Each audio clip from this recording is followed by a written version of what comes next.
landmarks. The main criterion is that the author must have passed away, but the house must still exist. Right. So the author's dead, the house is alive. Right.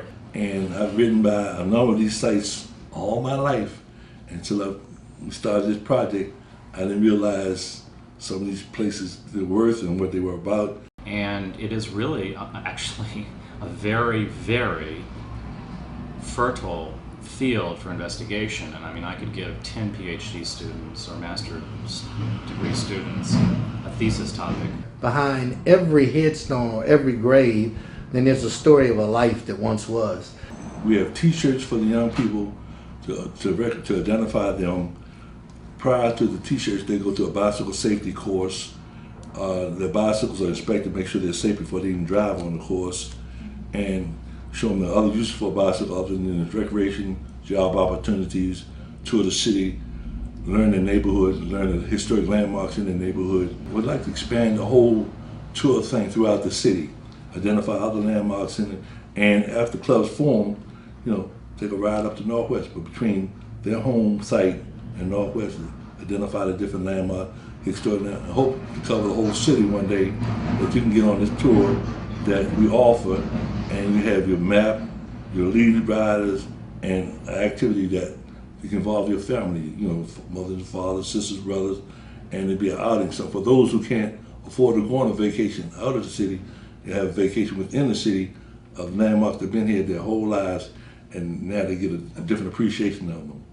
My project is the creation of 5 panels, sort of museum quality panels, that are going to explain the history of Pierce Mill and also introduce or reintroduce city residents to the fact that the mill has been closed, but it's opening this fall. But along with this farmstead and large landholding, they also had the largest number of slaves in Washington at the time of the Civil War. Now, I mean, there is a sort of I think a basic knowledge of slavery, for example, in Washington, D.C., but actually, as I've done research, and other people have done research that I know, they've uncovered a lot of information that really wasn't known 5-10 years ago. We are of the school of thought that you need to examine where you've been to flavor where you are to prepare for where you're going. And so we certainly think that these 36,000 individuals, the celebrating of their lives and the understanding of the challenges that they faced in their lives will bring an overall enrichment to those of our community today. This would certainly be a platform for educational purposes to identify, as I said earlier, major contributors to the development of society, to people that created or contributed to the significant development for things that we enjoy today. It's, as I mentioned, the oldest synagogue in Washington, D.C., and we're trying to give a sense of particularly the people who built the synagogue and why they broke away from another Jewish congregation. For example, when we're talking about the architecture, well, here's what some other buildings at that same time looked like. When we talk about the synagogue dedication, we can point out the newspaper stories. For example, the newspaper stories are invaluable to us because the interior of the building was essentially gutted during the mid-20th century. The newspaper articles describe in extreme detail what it looked like inside. So a lot of the reconstruction was based upon those articles. Now we can show them to the visitors, and now visitors can really get a stronger sense of the building's past and the neighborhood's past through these panels. 2010, 2011, that's when we actually created a CD with, I believe, 89 schools that we researched thus far. And on this project, this cycle I should say, 2011-2012, we want to research about 50 to 75 additional public charter schools, and also have a CED, as well as attempt to look into other technologically savvy outlets to actually provide information to our audience. We're interested in just trying to allow children to realize how important the name of their school is towards their actual education, because yes, they may go to a big name school, but some of the students don't even know who that school is named after. So we wanted to allow them to not only be proud of getting their particular education, but also be proud of the school that they're actually in. We are setting up a website called DC Author Houses, and the idea behind it was to try and document houses that still stand by authors who have lived in Washington, D.C. We found a house where Zora Neale Hurston rented rooms when she was a student at Howard University. And the house is in horrible shape, and it's just a modest brick row house on Sherman Avenue. And every time I go past it, and I live not far from there, so I go past it a lot, and every time I go past it, I think, the people who are living there have no idea that such a famous author who has become a part of the canon of American literature lived in this place. Right. So some of it is just revealing a sort of secret history of the city. Neighborhoods. The way you see it today is actually really quiet, because normally this parking lot will be almost full. No one has anywhere to go, but if they get a little unity together, you know what I'm saying, and get some petitions and sign some petitions about things that need to be done around here. They just accepting what I guess what the city do for them, which is nothing. They don't do anything for them. They harass them a lot. But if you don't have anything to do as an adult, they've got the recreation center for the kids, and that's okay. But for the adults, most of them don't work. They just on disability and Social Security. They have nothing to do but sit in this parking lot, and most of them do. And I don't know. I don't know. They need to do something with the school. Well, for one, I was born and raised here. I was born in 1984. Lived here most of my life up till I was 20 years old. Okay? Moved around here in 2005, and I made it out. I made it out of, I went to school, I went to college. I did these things because of the fact that the opportunities that people get around here are nil. So you pretty much have to create opportunities for yourself. So whenever I do things, I represent where I come from. I remind people that I'm from Northeast Ivy City in D.C. Our project focuses on the centennial history of John Eaton Elementary School. With the Community Heritage Grant, we've been able to focus on two areas in particular. First of all, we're creating a website history that's based on the historical booklet that we developed last year. We have so many artifacts and so much information that we'd like to include in the history. However, the booklet form just doesn't lend itself to that kind of extensibility like the web does. So we're bringing a lot of this history online and extending it as well. I think the pieces of the culmination was this past spring, which we're documenting as well. They had an exhibition in the library. Each student took a piece of the history that they were interested in. For example, one of them walked around and looked at the architectural details on the school. I mean, it's teaching them to look at things more deeply. And I think using what we've done with our students and being able to put it online, which we found after we did this booklet that people from probably their 40s and up are interested in booklets, but people that are 40s and down are more web-based and more interested in things that are online. So I think having the history not only in the booklet but also online, and also providing curriculum for other teachers in the city and other places they can use when they're facing a milestone such as this. Well, I talk about the creation of the historic neighborhood, which is in Northwest, a couple of blocks away from here. I talk about its creation and when it began in 1873. I talk about the development of it in terms of the architectural style, who was the original architect.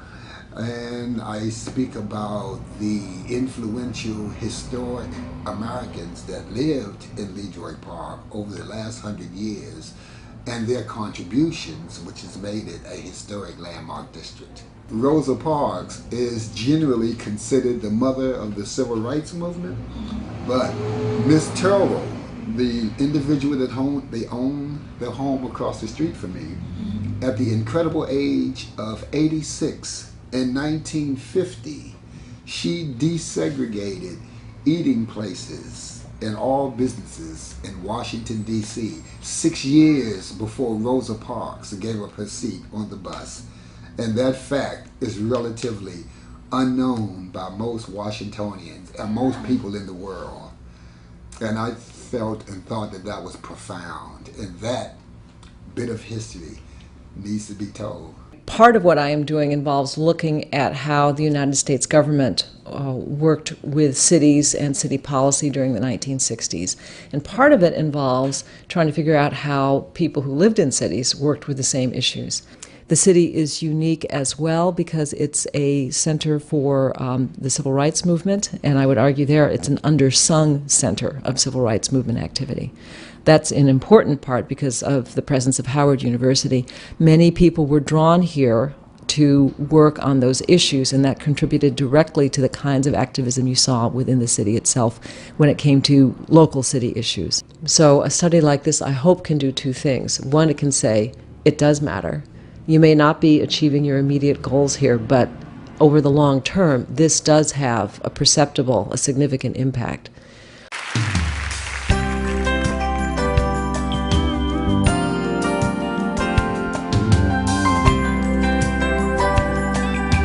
For the third year in a row, the Deanwood Heights Main Streets held its historic tour of Deanwood churches, with this year's tour featuring 5 new churches. The tour coincided with Deanwood's Community Day, which features food, fellowship, and fun. Oral history of 5 Deanwood churches were presented by representatives of the churches, and the beautiful sanctuaries were toured, and a selection from one choir was even performed. The first stop on tour was Divine Love Baptist Church, Reverend Leroy Clay III.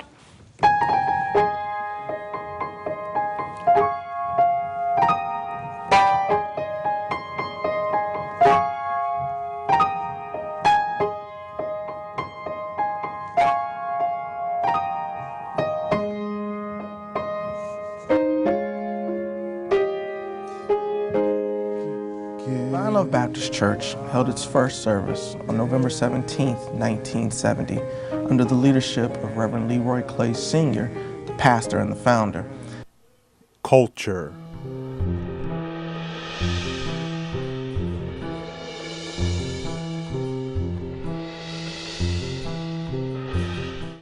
That there is only one God, and without him there is no other. They say, allow God whom he pleases.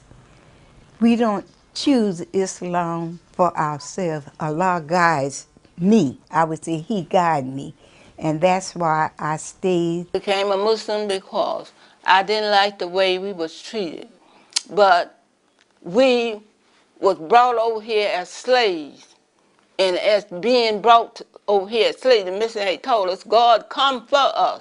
The message of building community through the arts has been really clear from the very beginning of CHA, so it's kind of interesting to see how people talk about that in different ways, but the message always comes back to the importance of the arts in people's lives and how transformative they are. And it's not that everybody is an artist, but the arts teach you so many incredible things, like the humanities, ways to think, ways to problem solve, all really important skills, and ultimately they create better citizens.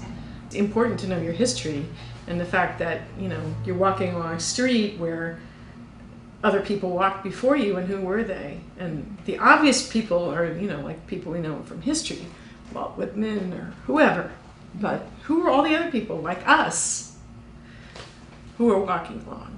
We don't really know who those people were. So it's just a little, it's kind of emotional, I guess, but it's just a little snippet of how everybody, your lives pass through, and excuse me, and how do you access that? The day we went to interview Von Martin, they happened to have a community forum that same day about the Caribbean Carnival that happened the weekend before. So the council member Muriel Bowser was there.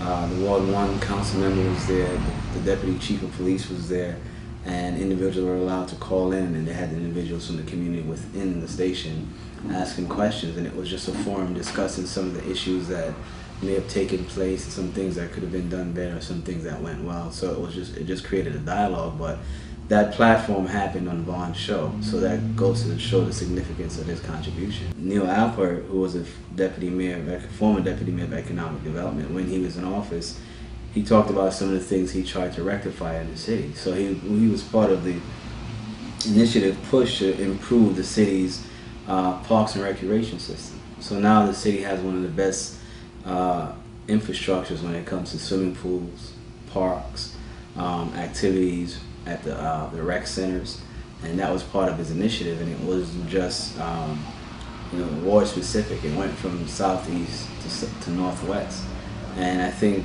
in interviewing everyone, their background in terms of being from the Caribbean somehow shaped their drive and their belief in community and developing that, and I think that helped them become who they are in terms of what they do currently. Well, it happens at a time that Washington is really transforming itself and becoming the city that we kind of live in today. At the time that these artists were really first starting to talk about the idea of a painting, the idea of abstraction and color as an organizing force in the painting, people were talking about organizing Washington and talking about creating institutions that would be world-class institutions. In 1960, there was no Hirshhorn Museum. There was no East Building to the National Gallery. A lot of the things that we take for granted as real fixtures of the mall and the city really only existed as the dream. And so artists were really in a position to contribute to that civic dream and talk about the nature of art in Washington.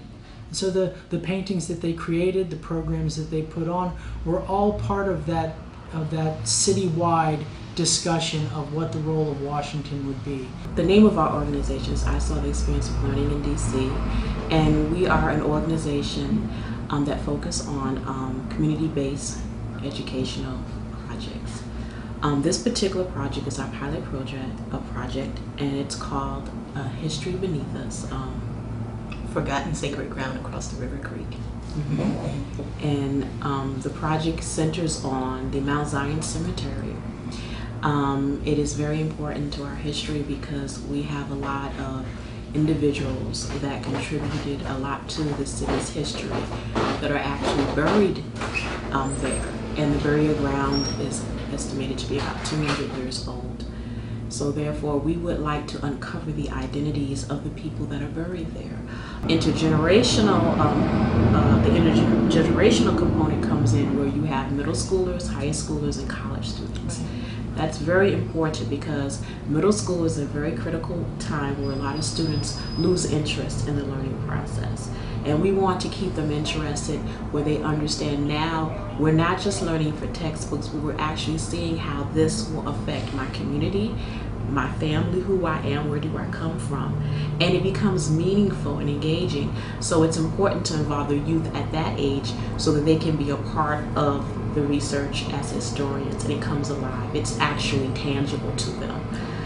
The actual project was centered around heightening the humanities component of a presentation that we produced here in Washington, D.C., entitled A Rose Among Thorns, a tribute to Rosa Parks. We thought that it would be, or I thought that it would be important, certainly, if we started to explore parallels.